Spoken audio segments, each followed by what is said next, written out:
We record these calls. A number of people request to be able to join the call, and very often, for whatever reason, that they can't, so they ask for a copy of the call afterwards. And at the bottom of your page, as a reminder, there's a little chat box there. On that little chat box, you've got the opportunity to ask any questions during the course of the presentations. There will be time at the end of the presentations, I hope, to be able to have a bit of a Q&A. So we decided we're going to do some deep dives over the next few weeks. We had a survey in market with all the members, and you all fed back to us that you'd like to basically break with the tradition through it and look at different sectors was one of the suggestions. So this week we're starting really with perhaps the sector that's probably most affected, I guess, by the whole COVID affair, which is the travel, leisure and attraction business. And we've got some very interesting data and insights to be able to share with you today. I suppose really in terms of mindset, and I've been giving a great deal of thought as to where we are as a network and where we are as a business over the last few days. And I think one of the things I've noticed is that we are obviously bit by bit beginning to return to whatever normal we can muster. A sense of sort of general unease, I think, with where we are just now, primarily obviously driven by the fact that the economic outlook is not looking too rosy. And sadly, in the last week or so, a number of our members have had to give notice to some of their key team, really, I guess, ahead of an anticipation of the end of the furlough period. Whilst others actually are actively recruiting. So it's a sort of mixed bag across the network, depending on which category you're in.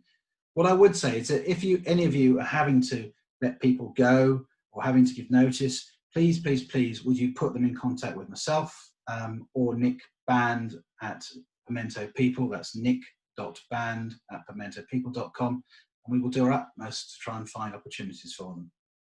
So as I said, travel businesses have had a bit of a caning.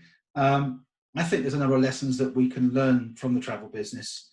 And given that the majority of the people who are on this call today work or have got clients in the travel sector, we've also invited a number of friends from brands across the business to join us today. I felt it was actually worthwhile that we actually do a bit of a deep dive, have a look at what's happening in the travel sector and see what lessons we can learn. The way we're going to do it is that Brett is going to do a sort of a kick-off. As you know, Brett is a specialist in travel and leisure. In his own leisure business or his own consultancy, growing revenue. He's basically got over 20 years experience in sales, revenue and marketing, hospitality. And he's very much obviously a commercial focused professional, having implemented strategies and concepts in hospitality, travel and leisure. He's held various senior positions at 48 Hotels, De Vere Hotels and IHG before setting up his own consultancy. And he's going to be aided and abetted today by Spike in the form of John and Roy, who you see at the top of the picture. They met many, many years ago, well, not so many years ago, I guess, in loyalty marketing agency, Carlson Marketing Group. And for 20 years, they've been looking at frequent flyer programs and working with major airlines. And 10 years ago, they set up Spike to help travel and leisure businesses take advantage of the evolution of technology, principally looking at actually how you can analyze, collect data and exploit data and get insights. They work with literally dozens of brands in the travel sector, from Qatar Airways to Forest Holidays. Also joined once again by James Skelton, who's a senior consultant at Force 24. His role really involves uncovering and understanding the challenges and complexities facing businesses, specifically around the whole area of personalization.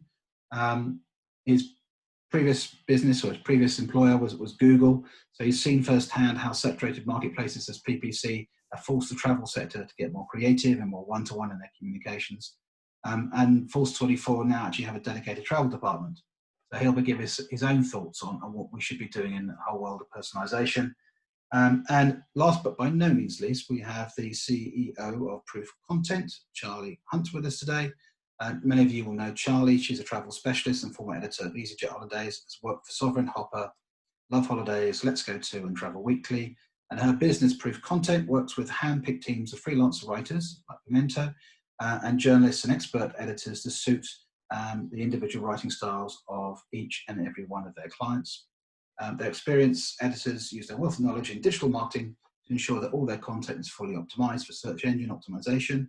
And she covers really a myriad of different content needs, from content plans, implementation, translations, transcreations, website reviews, and much, much more.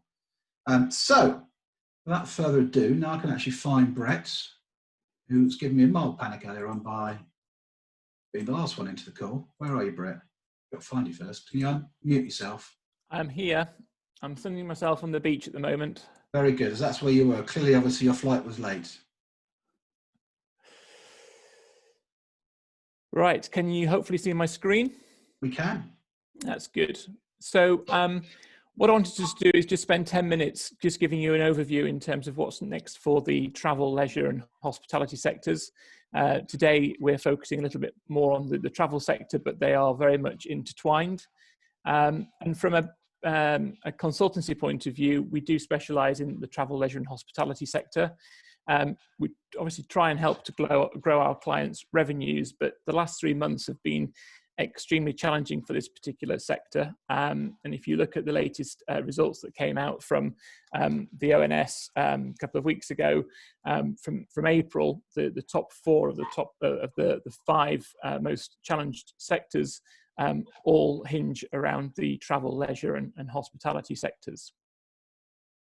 So today I'm just going to give you a quick deep dive in terms of what we've seen happen over the last couple of months and what is likely to happen over the next couple of months and the year ahead for these key sectors.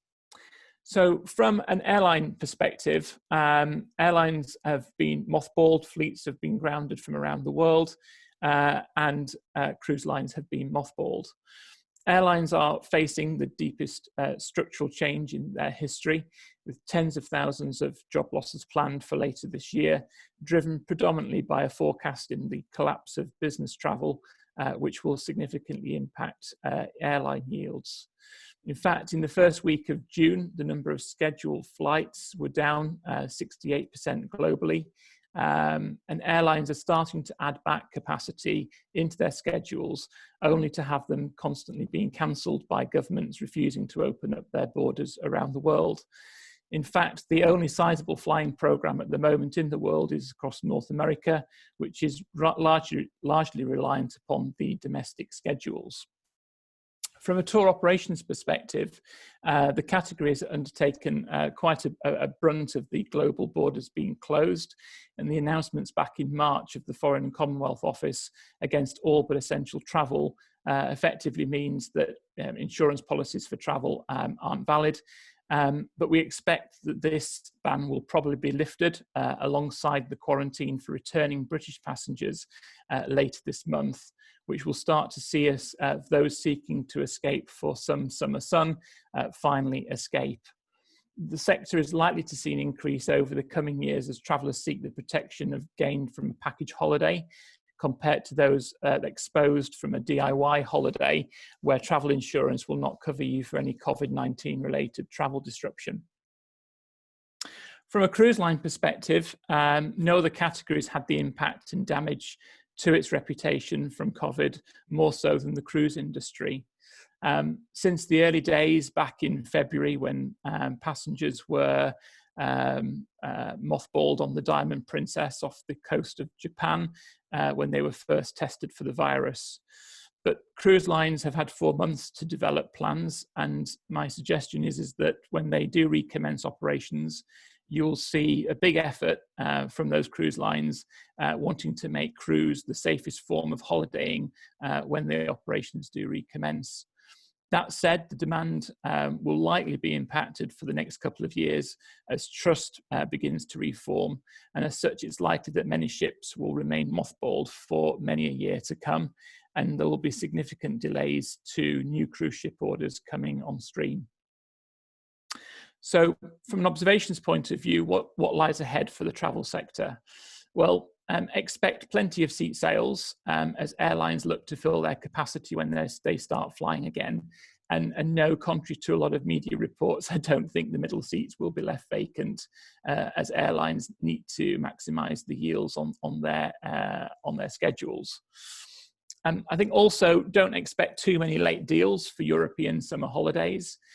Resorts across the Mediterranean are typically looking to operate at a reduced capacity of about 60%, mainly due to constraints put in by local governments across Europe. But I do suspect there'll be plenty of deals for September and October for those who are looking to get away. I think you'll see a lot more booking flexibility. Advanced purchase rates will be a thing of the past, and you'll be allowed to postpone your bookings if you do make them through to December 2021. And cruise lines are unlikely to start operating again until winter, and then I do suspect that only a handful of ships per fleet will be operating in their local markets. I think we'll also see select global travel disruption continue, particularly over the winter, as we keep hearing about a second spike in the virus, as local outbreaks of coronavirus may impact local lockdowns. So you need to be flexible and understand that will happen, but also in terms of travel policies, will be very flexible from both tour operators and airlines accordingly. The other thing to watch out for, I think, travel insurance. If you took out an annual travel policy before March, you'll be covered. But any travel policies taken out after March 2020 will not cover you for any COVID-19 related travel disruption. And most still won't cover you for any hospital or repatriation from COVID-19. However, there are a few new policies coming out onto the market that will personally protect you for medical cover if that was the case. Just looking briefly at the leisure sector, don't want to dwell too much on it today, but it covers obviously the gym, spa and attraction categories. And what we're seeing here is that from a gym point of view, and leisure centres obviously are closed across the UK, 10 million membership subscriptions are currently paused. And LDC, who are data analysts in this particular sector, predict that 1 in 5 people will end their memberships and look to digital fitness alternatives, which have spiked significantly over the lockdown and have proved to be, for a lot of people, a suitable alternative. The spa and beauty market contributes 7 billion to the economy, and the UK Spa Association expects that 20% of businesses will not reopen.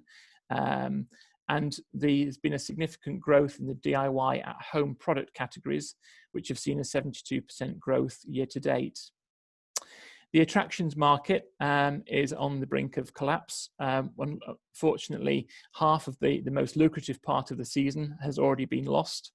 High running costs and high break-even costs mean that they need a high level of consistent footfall to make them profitable.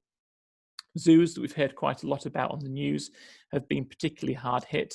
For example, Chester Zoo needs £1.6 million a month just to operate the zoo, even when they've got no footfall going through. Moving on to hospitality, which is the key industry which is linked to travel. Hotels have had a torrid time over the last 2 or 3 months globally. And in the UK, nearly all hotels have been closed since late March.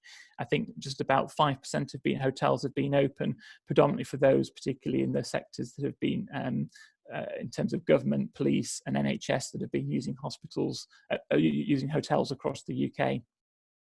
What we've also seen is we've seen 3 consistent months of negative pickup for hotels. So any business that they did have on the books at the beginning of the year has gradually been cancelled. And so most hotels, whilst they're not open yet and have got no indication yet of the date that they can open, they have seen a significant range of cancellations for the rest of the year. So they're looking at pretty much an empty order book as we go through into the last part of this year. So don't expect all hotels to open immediately. It'll probably take them two or 3 months to be able to build up their order book when travel restrictions start to be lifted. The lack of demand for corporate travel is likely to see many city centre hotels remain closed until later this year. And I know several hotels are not planning to open until January or February 2021. However, conversely, on the positive side, I think we can expect to see a buoyant UK leisure breaks market, buoyed by those particular passengers who can't or won't travel overseas for the next 12 months. And the getaway market will certainly sort of support the leisure, smaller country house hotels who are expected to benefit greatly from this increased demand. The UK eating out market is worth over 40 billion a year, and the sector has had a challenging couple of years. due to savvy customers seeking better value and escalating costs in terms of minimum wage and business rate rises. 2,800 bars and restaurants closed down in the 12 months preceding the lockdown, and in fact, the enforced period of closure could be the final straw for quite a lot of business operators. We've just seen in the last couple of weeks that a number of the casual dining restaurant groups have decided that they're closing down their restaurant chains. And several industry analysts are pointing towards 30,000 pubs, bars and restaurants will probably not reopen post the lockdown period. Just sort of looking around the world at what's happening, some report data from STR Global. We can see here the occupancy levels of hotels for China, Europe, Middle East, and the United States. It's interesting to see here that, for example, China, who were the first out of the lockdown 3 months ago, it's taken them nearly 3 months to build up their occupancy levels, and they're still only at 47% occupancy. So we're not going to see hotels, even when they do open, recover for a long period of time just yet. So from a hospitality point of view, what lies ahead? Well, expect a significant increase in staycations over the next 2 years as leisure travellers look to spend more time in the UK. Leisure operators such as centre parks and country house hotels will likely to be busier at weekends and will certainly look to be increasing their prices. So don't expect sort of cheap weekend getaways, I wouldn't have thought, for the UK market. Evidence from China also suggests that travellers are looking to book smaller accommodation, particularly those without central air conditioning units who have been known to spread the virus, are the most sought after in China. A significant rise in pubs and restaurant closures over the next 12 months. Hospitality businesses are looking to diversify and generate additional revenue streams. For example, Cote, the French restaurant chain, have launched and developed a premium online food retail business in April, which, according to insiders, are suggesting that it's providing a significant profit for the business over this period of time. And also, look what's looming towards the end of this year, the £1 billion Christmas party and events business is under threat as corporate clients and party goers are nervous about looking to commit to social gatherings until the end of this next 12 or 18 month period. So just a bit of a wrap up for you in terms of what we're seeing across the travel, leisure and hospitality industry. I'll be available for questions towards the end of this session. But now I want to hand over to John and Roy from Spike Marketing, who are going to share with you some more research that they've been doing into the travel sector and a new initiative as part of Pimento that we're looking to roll out to travel businesses. So I can hand you over. Thanks, Brett. Although rather sobering, some of that news. Can everyone see my screen okay? Good. Yeah. So thank you. We're Spike. We help travel businesses grow faster using data and technology. And what we want to talk to you about today is an opportunity to get involved with Pimento Travel Insights, which is an industry-wide survey to understand consumers' travel intentions. So Brett's given you the market view. What we're hearing a lot of travel clients is asking is they're not sure what their customers are going to be doing. So we're sending out surveys out to the market to actually ask them what their attitudes and what their intentions are. And what we're seeing is we've got about 50 travel surveys out in market at the moment. Is we're seeing, at least double response rates. So people are at home and they are willing to fill in travel surveys, and so we're getting a very good response rate. And it's answering questions for clients such as: when do your customers think they'll be able to travel again? Where and when will they feel confident to book? Have they been affected by the crisis? And what are their attitudes to risk? But this isn't crystal ball stuff. This is really and futurology. It's really trying to understand from the consumer's mouth of what their attitudes are and what they think. And this is a moving target. So things that people say 2 weeks ago are going to be very different from what people say in a couple of weeks. So we are tracking this kind of over time across a lot of survey responses. And I think the next government announcement, Brett might be able to correct me, I think will include travel will be, I think, on the 25th of this month, where they will be announcing latest what's opening and what's not.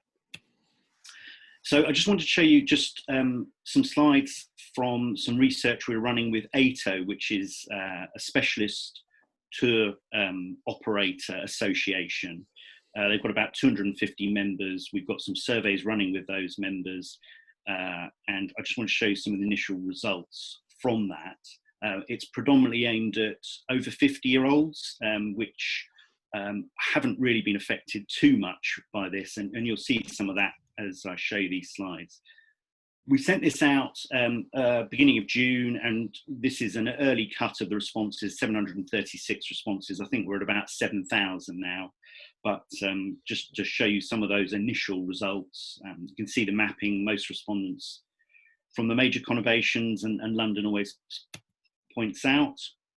And we asked the question, how do you expect the general economic situation in this country to develop over the next 12 months? So trying to understand how things have affected them. These are ONS, Office of National Statistics questions. So we can compare our results to effectively the UK base. So, you know, you can see along the bottom there that actually 56% are the general economic situation is going to get a lot better to get a little worse. So, you know, you could say that's fairly positive. 41% saying get a lot worse. And then how do you expect your financial position of your household to change over the next 12 months? Most people say, well, 51% saying stay the same. But if you take the get a lot better to get a little worse, you've got 92%, less people, 6% only saying get a lot worse. And then we start moving into some more specific holiday questions. So when do you think holiday travel can restart on the left-hand side, you can say within the UK. Well, within the UK, 75% of respondents are saying that they can see holiday travel restarting in the next 3 months.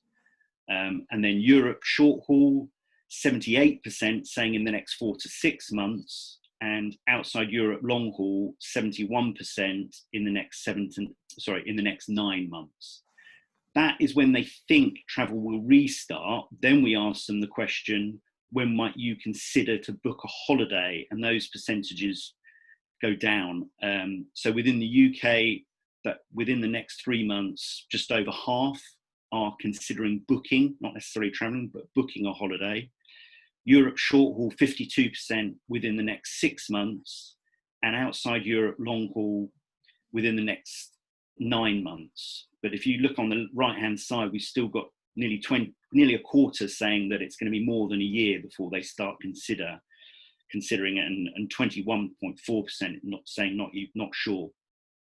As I say, this is a sample of ATO members, so you know why we're interested in getting more responses to look at the wider picture. And then what we're interested in is understanding, you recognise this marketing adoption curve.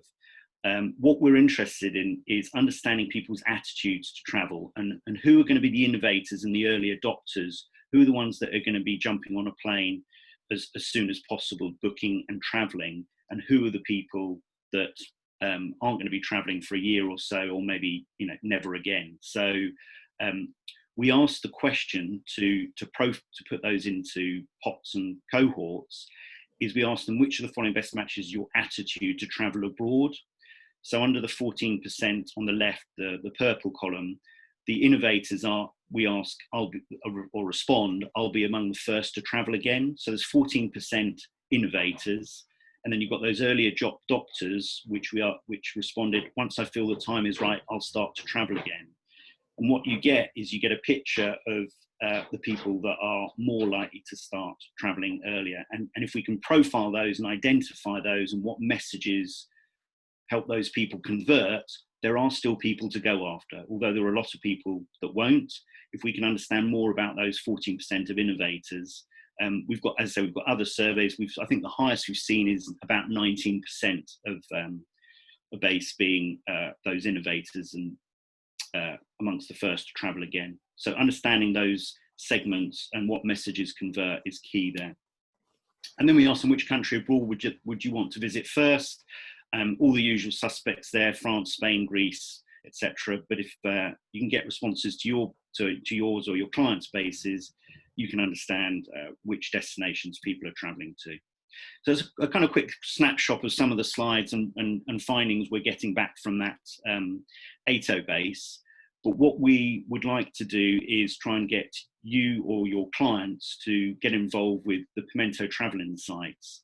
And the opportunity there is a Pimento Travel Survey, which will give you free, so we're not charging, Pimento aren't charging for this, actionable consumer insights, asking similar questions to those questions I've showed you, plus a few more I'll show you in a minute. It will enable clients to benchmark themselves, their responses against the wider market, using the aggregated responses. What we're also finding, it's a great way to build relationships, and it's actually, for one UK client, has started to kickstart bookings. And we recommend clients playing the results of the survey and the key highlights back to their customers in an email. It's a great way of kind of re-engaging and starting that reboot with customers. And over time, it will help the whole industry reboot and re-engage. So some of the survey questions we're looking to build upon are when people likely to book and travel again, their attitude to holiday travel, so those early adopters and innovators, the destinations, the types of holiday we'd like to add in, so beach, cruise, adventure activities, etc. Some questions about the holiday spend and whether it's going to increase or decrease, and the price sensitivity, because obviously price of holidays are generally going to go up because social distancing is going to be less capacity, etc. So what are people willing to pay? Some questions on business travel for both UK business travel and abroad, and understanding that a bit better. And then we collect kind of response profiles, so that age, etc. And being able to pull in those ONS questions again, and asking people's postcode allows us to pull in a whole load of open source alternative data to improve the profiling. That will be the standard survey, but clients can add up to 5 specific questions and their own branding for £950. But the main survey is free for clients to do. And to get involved, all participants will receive their own unique survey link, which allows us to match back the responses to that client and provide the report.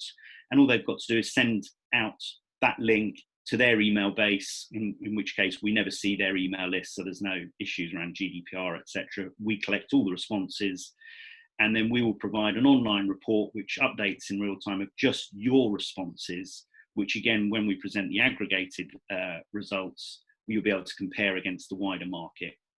And depending on how many responses we get, we're looking to present these aggregated results and insights back on a similar presentation, Web Pimento webinar, early July. So yeah, if you want to get involved, or you've got a client that you think might be interested, send us an email and we can pick up a conversation there. Thank you very much. Guys, great initiative, and thank you very much for working with us for that, because I think it's really going to be helpful to all of our agencies and indeed our consultants that work in the travel sector, and of course ultimately our clients. Thank you, no trouble. Okay, so I think we can now move over to James from Force 24, who's going to pick up on a thread around personalisation. Thanks, Brett. Hopefully everybody can see my screen there, just the title slide. Yes, we can. Fantastic. So Force 24 is primarily an email creation and dispatch platform. We specialize in aggregating data from, as an example, the stuff that Spike have just wonderfully demonstrated to us. We also take into consideration CRM, data warehouse data, reservation and booking systems. We aggregate that data against single customer view and then overlay tracked web activity. The whole point of having this data-driven methodology behind communication is about real-time, in-the-moment marketing. I've done a few events over the past couple of years, and usually I'm prefaced by somebody from a DM platform, or somebody talking about traditional marketing methods, talking about how email is really a dying form of engagement. And in a lot of ways, I have to say I agree with that, because this batch and blast methodology of one size fits all communication is very much becoming old hat. And we're starting to see that actually people start to zone out, and they understand that it's a marketing led, it's a sales pitch as opposed to what am I engaged with at that moment in time. So we're trying to move the understanding of email communication into right message, right person, right time, and one-to-one communication at scale. So the way that we see this is the modern marketer is really spread thin, wears multiple hats, and is often encumbered by manual process. In this space, it is aggregating those multiple points of data from those various tools, and by the time it's been segmented, it's out of date already. So this is about empowering marketeers with how do they step away from being manual data handlers and into the things that they're actually good at, being creative, driving engagement, putting together wonderfully creative campaigns, and putting the power back in the hands of the marketeer with the tools to make all of these decisions on their behalf. The challenge for businesses in this space is really how do you conjoin the digital and human touch points, be that across the multiple channels that we use. That what we really see is that customers are zoning out. We understand that actually at Monday at 9 a.m. I receive an email from a brand trying to tell me all of the offers they have in place, which is really, we have to be able to pivot now and be able to understand, how do I tell the story that customer needs to hear in this moment in time that interests them most, as opposed to what the brand is trying to broadcast. The problem within this space as well is that while the tools have evolved, the metrics for measurement have not. And what we tend to see is that people refer to what we call the vanity metrics as measurements of success, be that opens and clicks as opposed to ROI. And it's really important that we start to tie commercial objectives to strategic campaigns. What are we trying to achieve from this communication? Because if you're sending emails out with the desire of them being opened, they will not drive the bottom line. But equally, if you're using a tool which doesn't have the sophistication to identify human activity between bot activity, and this isn't a dig at a competitor, but for example, a MailChimp, a great tool for what it is, but in actual fact, it doesn't have the sophistication to tell you that it was human or bot activity. So we speak to a lot of clients who claim they have a 30% open, 40% open and click rate, which isn't really true. In actual fact, the true components of personalization and how we need to look at this is when to send the communication and also the what to send in that communication. And this comes, as I mentioned earlier, by understanding what have people been looking at on the website, what are the stories that we're hearing back from the research coming out of Spike, and of the like, and how do we actually tailor this communication to be fitting for you as an individual. While automation and marketing is often seen as a siloed entity and primarily email, it's important that these stories are agnostic of channel, that we can seamlessly connect the digital experiences of email, of AdWords, of Facebook, and then overlay and interact direct mail, the conversations that are being had on the telephone with sales consultants as well, in order to influence that this experience is cohesive across each channel. Because really what we'll see then is that customers start to build a resonance of engagement with the brand, trust starts to build, because what we do know is that brand loyalty is fickle in the modern age. So by being relevant with every communication, you build the opportunity to resonate better. But coming back to the main challenges that we have right now, where is email a relevant channel to be communicating with people? The research from ATO, which again, John and the guys at Spike work very closely with, it tells us yes, email is very important for the way of communication. People, it is a preferred method for them to hear what's happening with businesses, to be kept up to date. But of course, if you can make that relevant to them in that moment, it will only increase. What we are seeing right now at Force 24, obviously in the pre and post COVID-19 world, we'll be looking at tailor around communication and tying into commercial objectives such as ROI and conversion. But now what we're interested in is, are our stories relevant? Are we able to capture information or learn from what the stories that we are telling people? So this is what we're seeing from our travel clients at the moment. Our open rates are almost twice as high as they were in January and February, which is amazing. That means that people are interested. People are very much open to the idea of traveling. And if we can then overlay the activity from what John and the guys at Spike have talked about, we can start to understand, how do I tell the right story to these people based on whether they're desperate to go on holiday or whether or not they actually have to see proof in the market of how this travel options evolve over time. We're seeing click-through rates have increased by 61%. Which is massive. So that's people not only opening the email, because that can be a false metric, but they're actually coming through to the site as well. They're interested in the stories. They want to have a look and see what destinations are available and potentially plan for the future. Because as I'm sure most people, I'm fed up of seeing the same four walls. I'm desperate to go on holiday when this opportunity arises. But the third point here is very interesting. And while it only looks like a small increase of 8%, when we talk about identified web activity, that is through identified cookie tracking. So that means that I can identify that as a single individual against that click, against that web activity. And we've actually increased, on average, 8% of our data holdings. So this means that when we do come out the other side and we start to communicate with people, I'm able to personalize to an additional 8% of my audience. I'm able to talk to them about specific destinations that I know they're interested in. I'm able to leverage their previous purchase activity. I'm able to leverage the data that exists in CRM in order to tailor that communication towards what they actually want to hear, as opposed to what we as a brand want to tell them. One challenge for all businesses is that this must be avoided. It is really and always will be about quality over quantity. I've been sat in meeting rooms with big businesses in the past where the discussion goes, if somebody hasn't opened 50 of our previous emails, but it would be the 51st email that converted, where do we draw the line of reducing communication? Email on its own will never convert.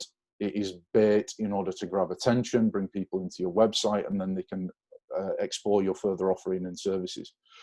If people aren't engaging with your content at the time, it's important to reduce frequency. If people are interested and are interested in the narrative that you're telling, it's important to increase frequency, but always make sure that there is a meaning, whether it be education or a purpose or an action that you wish people to take from those communications, that each one has value as opposed to just being a reason to be heard.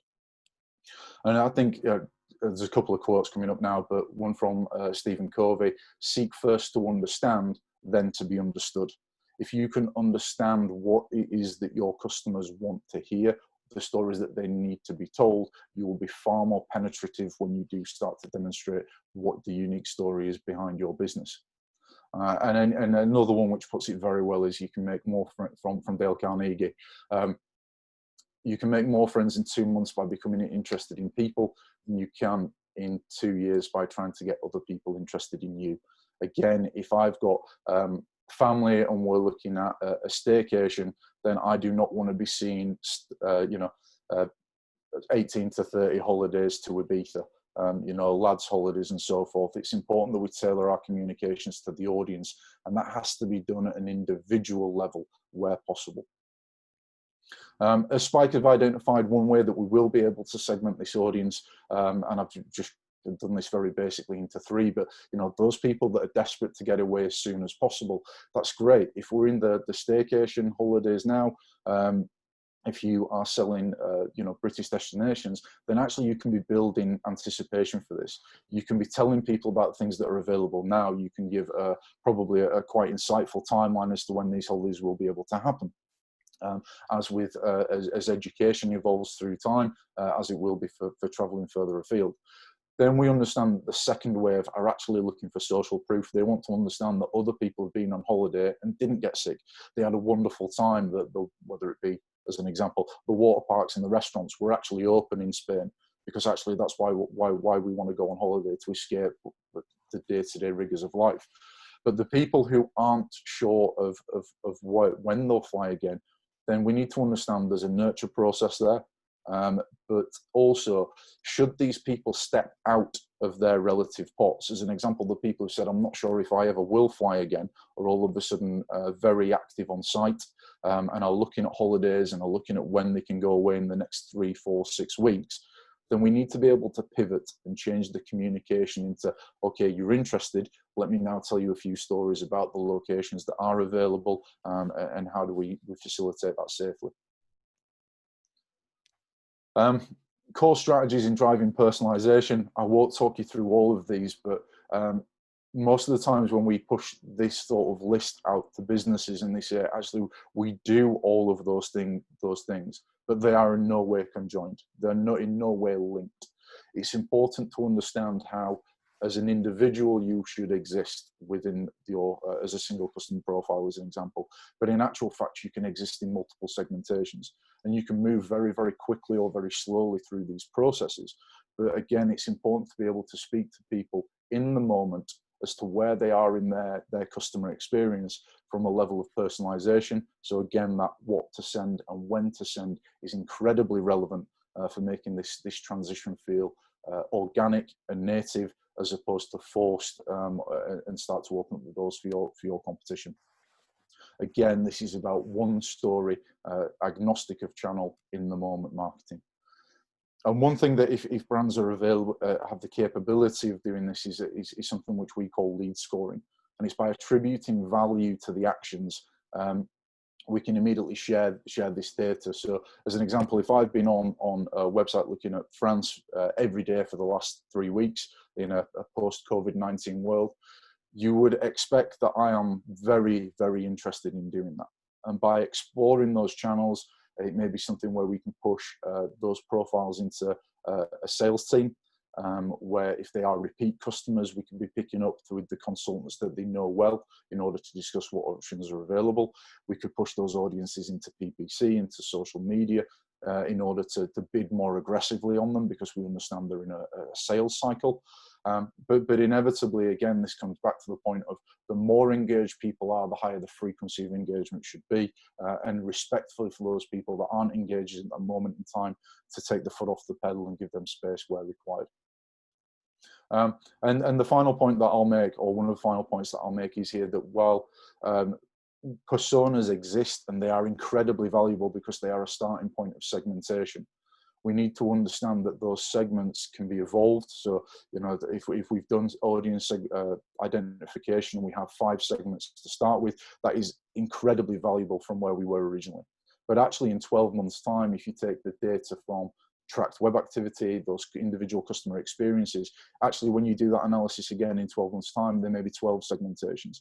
And you may be able to identify when do people switch between those segmentations.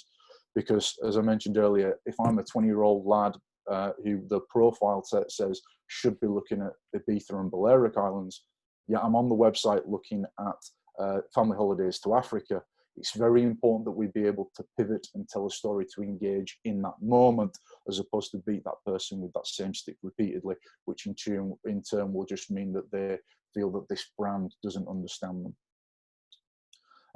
This, I won't walk you through it, but this is a 9 tips every business can follow for personalization. Happy to share this deck, and if anybody would like a conversation to discuss what that may look like for them, these are my details here.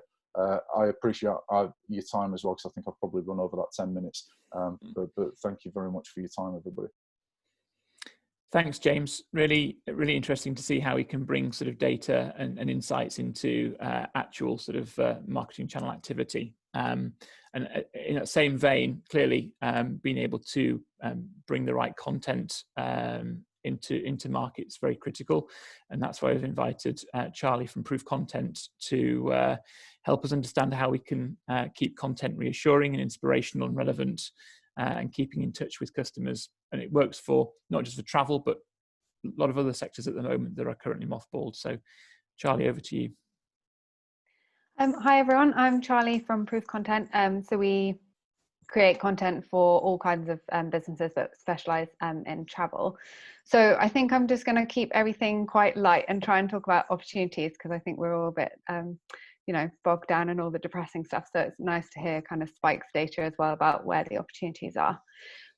So I think the main thing that I say to clients with content anyway is to make sure you know who your audience are. And I think this is, really important at the moment. So something like Spike's survey is really helpful. But also you need to kind of understand who your audience are going to be in a year's time. So anyone who's loyal to your brand, if they're not traveling in the next 6 months, they're still going to be relevant to you in another 12 months. So you kind of want to segment your data into your audience, into who's going to be booking when you want to bounce back and who's going to still kind of stay with you as you go on. So there was a survey from Travel Weekly last week saying that 70% of millennials want to travel this year. So there's lots of opportunities.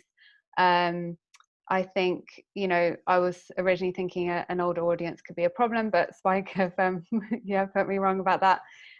So I think, there's plenty that we can be doing. And we've seen, so I was speaking to iSlolly at the beginning, and they're kind of, they're improving their domestic product, and about 80% of our clients have followed suit. So we've got, most of our clients are looking into domestic. So that's one really good opportunity that I would kind of start with. I think the main thing to do is to make sure you're still speaking to your customers. So I think Marketing Week did a survey saying only 8% of people want brands to stop selling during coronavirus. So it's really important that you're still talking. And I think we've seen that the brands that got ahead at the beginning of coronavirus really have kept their customers and managed to keep that kind of loyalty and the reassurance. So take time to decide what your opinions are on the situation and what your strategy is going to be, but then make sure you're keeping in touch with your customers and you're talking to them. And again, iSlolly, at the beginning, they kind of had all their sales staff, all their customer service team, they were all involved in writing content, because they're the people on the ground, they're the people that are talking to customers and know what people want. And so that's really important as well. So any kind of comms or content needs to have, some input from the rest of your team and the people who are really in touch with customers. So I think the second thing is to keep content inspirational. Obviously, everyone's a bit bogged down in the coronavirus news, and New York Times released a survey recently saying that half the fun of travel is planning it. So there's lots of opportunities here for travel brands to stay in touch. Audley Travel just released a new video on their homepage with all their kind of in-resort guides, and that's been really amazing, really, really effective. They said they've had a 100% increase in traffic to the website since they produced that, so that's great. Let's Go To been doing an amazing inspiration series through their newsletters, which has been great, and I think Kuoni did one as well. And I think, it's about allowing people to escape and think about their memories and of their past holidays and what's coming up in the future. That's really an opportunity to kind of keep in touch with your customers. And then I think the final point is that you need to keep your content reassuring. So you need to help your customers understand that there's, your team is still there. You're not going to go bust with their money. And there's been a lot of obviously negative sentiment with the refunds policies. So I think getting out in front of that, deciding what your policy is, and then telling your customers that is really, really important. And there's also an opportunity to kind of talk about the future and the new normal, and kind of reassure people that we are definitely going back to a new normal at some point. And that even things could become even better. Although I would say there's a fine balance. So I've seen a lot of brands talk about things that they have absolutely nothing to do with, and I think that comes across as clickbait, and it can be quite jolting, I think, when it doesn't resonate with your product. So I'd say for brands to kind of make sure they're staying relevant and they're staying in their niche. But yeah, still lots of opportunities to talk to customers. And then finally, I just want to talk about the kind of new channels where we've seen people really engage with customers. So I think you know, SEO is we're still seeing queries for holidays, but putting content on your website is probably not as relevant as social media, other publications. So video is really important. Lots of people have a lot more time to watch video and read longer form articles in papers. So PR is really important at the moment as well. TV, obviously everyone's watching so much TV, especially if they're furloughed. And then yeah, social media is just where everybody is. So I think if you can, that's probably where to focus your attentions rather than website content. And then I would say also to kind of make sure you're measuring your new funnel. So SEO, let's say, could have been the top of your funnel or PPC, but people aren't necessarily searching for holidays on Google at the moment. So kind of understanding how are you going to get people off social media onto your email list or onto your website is really, really important as well. So yeah, I think there's lots of opportunities. Lots of travel brands have kind of given up talking to clients, and this is really an opportunity for people who are able to kind of spend money or time on creating content and communicating with customers. To really, this is where you can kind of take over a lot of the market, I think. Thank you. Charli, thank you very much indeed, and thanks for putting a positive spin. Obviously, as you say, we've seen a lot of data this morning from the guys, and not all of it obviously excites us, because I think we all love to travel. We all love to visit. We all like to get out and enjoy restaurants and hotels and travel around the world. So obviously, challenging times for all. A couple of things I wanted to mention to you, and I think we're a bit short on time for questions per se. However, if you do have any specific questions, I will be sharing copies of the presentations given today and also a copy of today's video. Please, if you have an interest in the survey, the Pimento survey initiative that's being run by Spike, please let me know as soon as possible, because we'd like to get you involved in that in any way, shape or form. Just wanted to say a couple of things. We have 15 events coming up over the next week or so. Two events in particular I want to highlight to you. On Wednesday, this time next week, we have 3 of the Pimento agencies, CDS Agency UK and Mr. B and Friends, all strong independent agencies, all actually have done pretty well, frankly, during the COVID period. They've had to flex their models, they've had to respond to their clients' needs. What is it they've done that we can all learn from? So that'll be, I think, an insightful session for independent agencies and consultancies. And in the afternoon, we have no other than Sir Martin Sorrell joining us with an event that has been organised by the MAAG. It's a special invitation event. I'll be sending an invite out after today's call, primarily going to agencies. It's going to be an opportunity to understand how he is positioning his latest empire building activity. And he's very much seeing himself as part of the independent sector and not a group. And he has some very strong views on the roles of independents. And given that obviously he's probably bought more independents than anyone else has over the years, I think it should be quite interesting. So you will get the chance to be able to pose questions to Sir Martin before the call. We're obviously looking forward to that. So 2 sessions your diary next week, one at 11 o'clock and the second session on this same day at 5 p.m. Almost cocktail hour. Cocktails with Sir Martin Sorrell. That should be quite interesting. So without further ado, thank you to our travel specialists. Really useful session. Great deep dive. Lots of really interesting insights. Lots of worrying and good data to share. And we look forward to your responses. And I'd like to thank the chair, Brett, for managing and pulling us all together. And let's talk very soon. Thank you, everyone. Bye-bye.